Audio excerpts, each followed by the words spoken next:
एक बच्चे ने क्वेश्चन किया था व्हाट्सएप पर। क्वेश्चन सेंड किया था। क्वेश्चन कुछ इस प्रकार से था। Mister Taylor is laying tiles on the kitchen floor. The floor is 8 metre by 7 metre. How many 20 centimetre square tiles will he needed to cover the floor. देखो, सबसे पहले जो कि बहुत सारा बच्चा क्वेश्चन पढ़ता है और बिना समझे हुए सीधे कहता है कि नहीं आता है। तो हम लोग देखेंगे कि सबसे पहले क्या करेंगे कि इंग्लिश में लिखा हुआ रहता है तो बहुत सारे बच्चों को क्वेश्चन समझ में नहीं आता है कि इंग्लिश में लिखा हुआ है तो क्या होगा उसका सॉल्यूशन। तो इसका जो कि समस्या तो होना ही है, क्योंकि हम लोग का जो मदर लैंग्वेज है, मातृभाषा, हम लोग बचपन में आज तक सीखते आए हैं, जो भी बोलते आए हैं वो हिंदी में बोलते आए हैं। तो इंग्लिश में जब दिया हुआ रहता है क्वेश्चन तो बच्चा क्वेश्चन पढ़ता भी नहीं है और छोड़ देता है कि बनेगा नहीं, चलो सर से पूछ लेंगे क्लास में। सबसे पहले इसका जो कि हम लोग हिंदी करने की कोशिश करेंगे।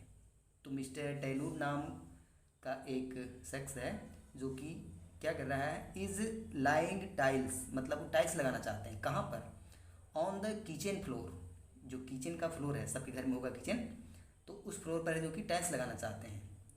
और उसके बाद फिर देखो क्या लिखा हुआ है, the floor is 5 metre by 7 metre. मतलब फ्लोर का डायमेंशन दिया हुआ है कि 5 मीटर बाई 7 मीटर। इसका मतलब 5 मीटर हो गया फ्लोर का ब्रेथ, और जो 7 मीटर हो गया उसका लेंथ, मतलब लंबाई।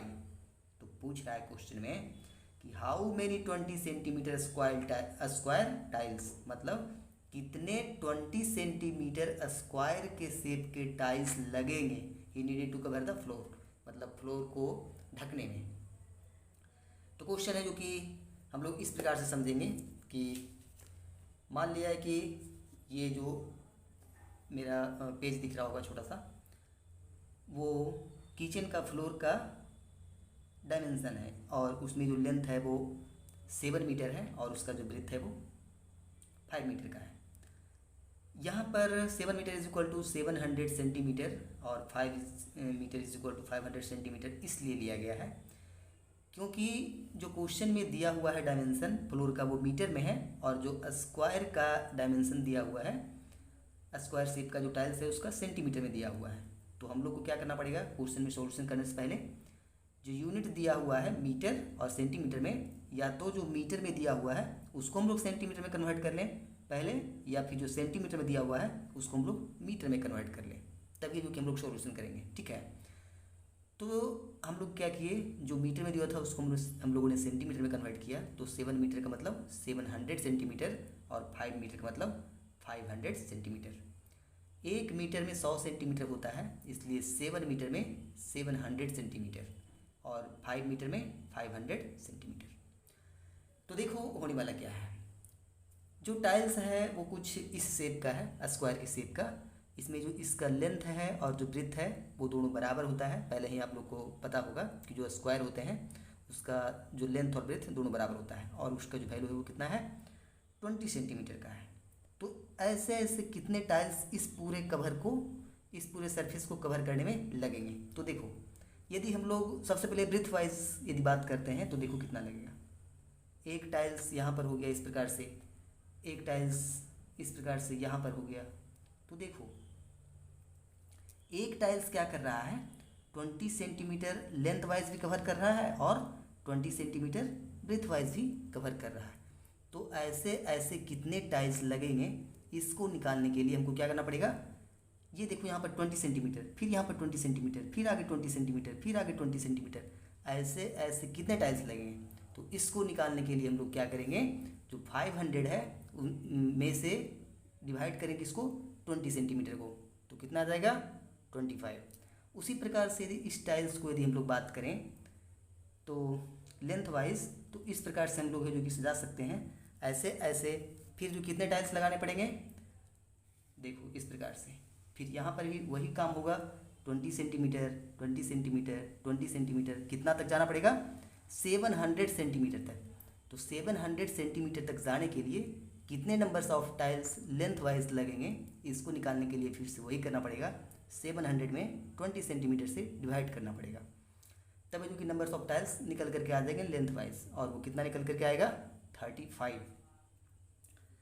अब उसके बाद फिर क्या करेंगे, टोटल फ्लोर को कवर करने के लिए कितने टाइल्स लगे हैं, तो लेंथ वाइज जितना नंबर्स ऑफ टाइल्स आया और ब्रीथ वाइज जितना नंबर ऑफ टाइल्स आया उसको हम लोग क्या करेंगे, मल्टीप्लाई कर देंगे, तो नंबर ऑफ टाइल्स निकल करके आ जाएंगे। अब हम लोग ये देखते हैं कि इसको लिखेंगे कैसे। यदि हम लोग को लिखने की बारी आए तो हम लोग इसको लिखेंगे कैसे।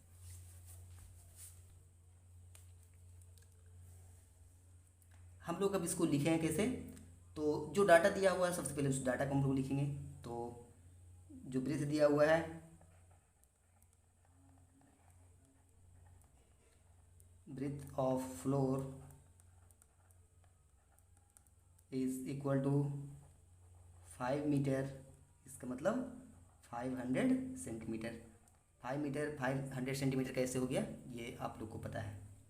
और फिर उसी प्रकार से जो ब्रीथ ऑफ 1 टाइल्स है उसका ब्रीथ कितना है, क्योंकि वो स्क्वायर के शेप का है, और तो उसका जो ब्रीथ है और उसका जो लेंथ है वो दोनों सेम ही रहेगा। क्यों, क्योंकि वो स्क्वायर के शेप का है। तो ब्रीथ क्या हो गया, ब्रेथ ऑफ टाइल्स, टाइल क्या हो गया 20 सेंटीमीटर। तो ब्रीथ वाइज कितने टाइल्स लगेंगे, तो हम लोग को यहाँ पर लिखना पड़ेगा number of tile is equal to, क्या करना पड़ेगा 500 में से 20 से क्या करना पड़ेगा डिवाइड, जो ब्रीथ दिया हुआ है फ्लोर का में डिवाइड करना पड़ेगा जो ब्रीथ दिया हुआ है स्क्वायर के शेप का, या जो 1 साइड का लेंथ दिया हुआ है वो। तो कितना आ गया 25। मतलब length wise sorry breadth wise इस प्रकार से है। इस प्रकार से है जो कि यदि हम लोग बात करें एक के ऊपर एक, यदि हम लोग बात करें इस प्रकार से यदि बात करें तो इस प्रकार से जो कि 25 टाइल्स लगेंगे। अब हम लोग देखते हैं कि जो लेंथ वाइज है उसमें कितने नंबर्स ऑफ टाइल्स लगेंगे। तो इसके लिए भी हम लोग को लिखना है जो डाटा दिया हुआ है, length of floor, length of floor कितना दिया हुआ है 7 मीटर, 7 मीटर, 7 मीटर का मतलब 700 सेंटीमीटर। और फिर जो स्क्वायर के शेप का है टाइल उसका जो लेंथ है वो कितना हो गया, लेंथ ऑफ स्क्वायर शेप का जो टाइल्स है वो कितना हो गया 20 सेंटीमीटर। तो फिर से जो कि नंबर्स ऑफ टाइल्स कितने हो जाएंगे लेंथ वाइज देखते हैं।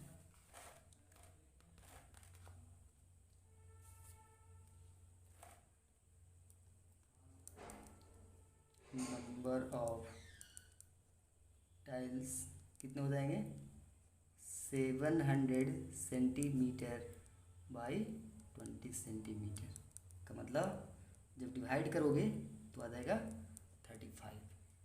अब टोटल नंबर्स ऑफ टाइल्स कितने होंगे, तो उसके लिए क्या करना पड़ेगा कि लेंथ वाइज कितना लगा टाइल्स, उसके लिए फिर क्या करना पड़ेगा कि लेंथ वाइज कितना टाइल्स लगा मल्टीप्लाई बाई ब्रीथ वाइज कितना टाइल्स लगा। तो इधर कितना आ गया था 35 और इधर कितना आ गया था 25। अब इस दोनों को हम लोग मल्टीप्लाई करेंगे तो लिखेंगे यहाँ पर क्या, total number of tiles you need to cover the floor, क्या हो जाएगा लेंथ वाइज जितना टाइल्स लगा मल्टीप्लाई बाय ब्रीथ वाइज जितना टाइल्स लगा वो। तो मल्टीप्लाई करके क्या आ जाएगा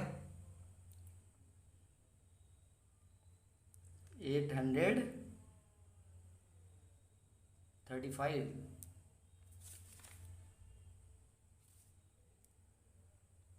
सॉरी 875 टाइल्स आ जाएंगे। मल्टीप्लाई करके देख लोगे, मल्टीप्लाई करने के लिए आता होगा। अब इसका एक और मेथड है और वो इससे शॉर्टकट भी हम लोग कर सकते हैं कि नंबर्स ऑफ टाइल्स निकालने के लिए क्या करना पड़ेगा कि जो सबसे आसान है उसके लिए क्या करना पड़ेगा,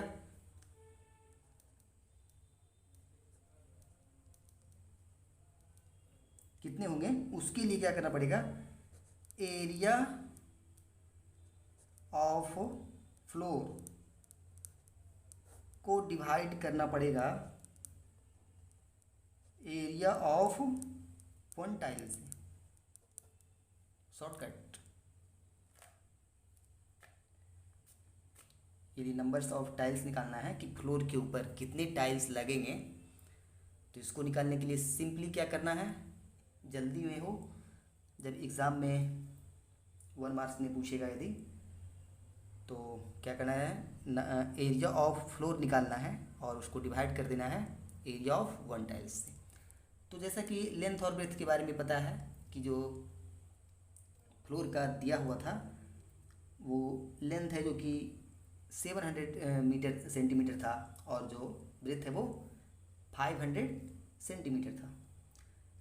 तो लेंथ और ब्रेथ अलग अलग होने का मतलब है कि जो फॉर्मूला लगने वाला है वो रेक्टेंगल के एरिया का फॉर्मूला लगेगा, और रेक्टेंगल के एरिया का फॉर्मूला क्या होता है, L into B, length into breadth, बटा area of one tiles. Tiles के बारे में पता है कि जो टाइल्स का शेप है वो स्क्वायर के शेप का है, और स्क्वायर के शेप का जो फॉर्मूला होता है एरिया का वो क्या होता है, साइड स्क्वायर। लेंथ है जो दिया हुआ था 700 मल्टीप्लाई बाई 500, और यूनिट जो लिखा जाएगा वो सेंटीमीटर स्क्वायर, बटा यहाँ पर फिर है जो कि वन साइड का लेंथ दिया हुआ था 20 सेंटीमीटर का स्क्वायर, और जो यूनिट दिया हुआ रहेगा वो स्क्वायर में आएगा। तो 500 multiply by 700 is equal to हो गया 35 पर 1 2 3 40 डिवाइड बाई 400, और ये सेंटीमीटर सेंटीमीटर कट गया, नंबर्स ऑफ टाइल्स निकल करके आ जाएंगे। तो ये 2 जीरो को ये 2 जीरो से काट दो, और फिर 4 को काटोगे तो फिर से कितना आ जाएगा, 875 नंबर्स ऑफ टाइल्स। ठीक है, एक और क्वेश्चन है, नेक्स्ट क्वेश्चन वो भी देखते हैं।